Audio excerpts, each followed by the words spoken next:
আসলে যদি পৃথিবীটাকে একটা টেকসই পৃথিবীতে পরিণত করতে হয় তাহলে আমরা কেবল টেকসই বিনিয়োগের মধ্যে নিজেদেরকে সীমাবদ্ধ রাখলে চলবে না। একই সাথে আমাদের জীবনযাত্রাকেও টেকসই করতে হবে। আমরা যদি কম পানি খরচ করি, কম কেমিক্যাল ব্যবহার করি, কম বিদ্যুৎ ব্যবহার করি, আমরা যদি রিসাইক্লিং করি, সেটা হচ্ছে ইনভেস্টমেন্টের পার্ট। কিন্তু আমরা যদি যত আছে তার চাইতে আরও বেশি চাই, আরও বেশি চাই, আরও বেশি চাই, তাহলে ইনভেস্টমেন্টের মাত্রাও কিন্তু বাড়তে থাকবে। যখন ইনভেস্টমেন্টের মাত্রা বাড়তে থাকবে তখন গিয়ে কিন্তু প্রাকৃতিক সম্পদের উপর যে প্রেশারটা পড়বে, এই প্রেশারটা নেয়ার মতন অবস্থায় প্রকৃতি নেই। কাজে টেকসই যদি আমরা করতে চাই আমাদের উন্নয়ন ধারাকে, তাহলে আমাদের বিনিয়োগটাকেও টেকসই করতে হবে, একই সাথে কনজামশনকেও টেকসই করতে হবে। এখানে টেক্সটাইলের কথা বলা হচ্ছে। বাংলাদেশে কিন্তু টেক্সটাইল ক্ষেত্রে বেশ ভালো কিছু উদ্যোগ গ্রহণ করা হচ্ছে বিনিয়োগকে টেকসই করতে। এটার অন্যতম বড় কারণ হচ্ছে যে আমরা আমাদের এই টেক্সটাইল প্রোডাক্টগুলো উন্নত দেশে বা অন্যান্য দেশে রপ্তানি করে থাকি। যে সমস্ত দেশগুলো আমাদের থেকে প্রোডাক্ট নেয় তারা আমাদেরকে কিছু শর্ত দেয় যে এই পরিবেশগত শর্ত তোমাদেরকে মানতে হবে। সেক্ষেত্রে যারা রপ্তানি করেন তারা ওই শর্তগুলো মেনে চলেন। তো আমরা এখানে ইন্ডাস্ট্রিয়াল ওয়াটার ইউজ বা শিল্প খাতে পানি ব্যবহারের নীতিমালাটা প্রায় চূড়ান্তই করে ফেলেছি সকলের মতামত নিয়ে। এখন থেকে পানিকে আমরা যেটা মাটির নিচের পানি যে একেবারে বিনামূল্যে পাওয়া, সেটার থেকে আস্তে আস্তে আমাদেরকে সরে আসতে হবে। কালকেই সরে আসতে হচ্ছে না, কিন্তু গ্র্যাজুয়ালি সরে আসতে হবে। আর যত কম পানি ব্যবহার করা যায় এই উৎপাদন প্রসেসে সেটাকে নিশ্চিত করতে হবে। বাংলাদেশে কিছু কারখানা কিন্তু এগুলো কাজ শুরু করেছে এবং তারা মডেল হিসাবে একেবারেই পানি ছাড়া কেমন করে ডাইং প্রসেসটা করা যায় এটা করবারও চেষ্টা করছে। সেখানে সরকারের অবশ্যই নীতিগত এবং অন্যান্য যে সকল সহযোগিতার প্রয়োজন সরকার সেটা করবে। আমাদের আরেকটা ক্ষেত্র ছিল শেভরনের ক্ষেত্রে, তাদের কিছু সুনির্দিষ্ট দাবি ছিল। সেই দাবিগুলো অবশ্যই জ্বালানি মন্ত্রণালয় দেখবে।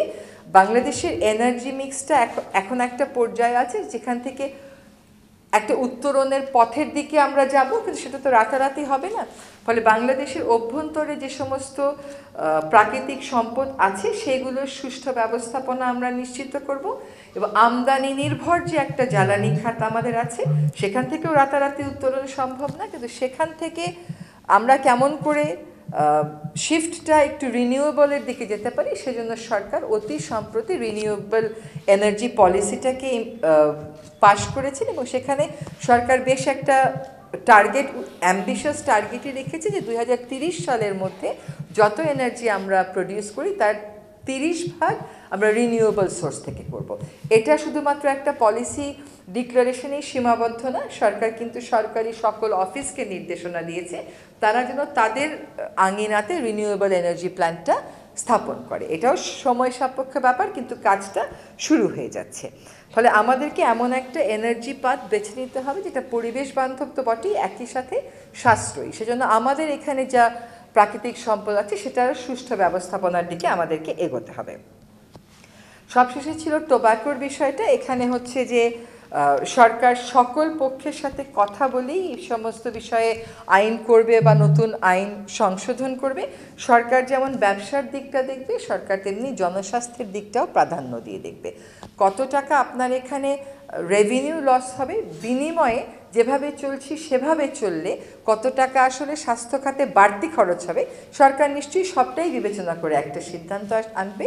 এখানে কিছু কিছু দেশের উদাহরণ দেওয়া ছিল, তার মধ্যে কিছু দেশ দেখা গেল যে 4.3% সিঙ্গাপুরে নন কমপ্লায়েন্স, সেটা খুব মারাত্মক বেশি বলে আমার মনে হয়নি। আবার কিছু কিছু কান্ট্রিতে নন কমপ্লায়েন্স অনেক বেশি।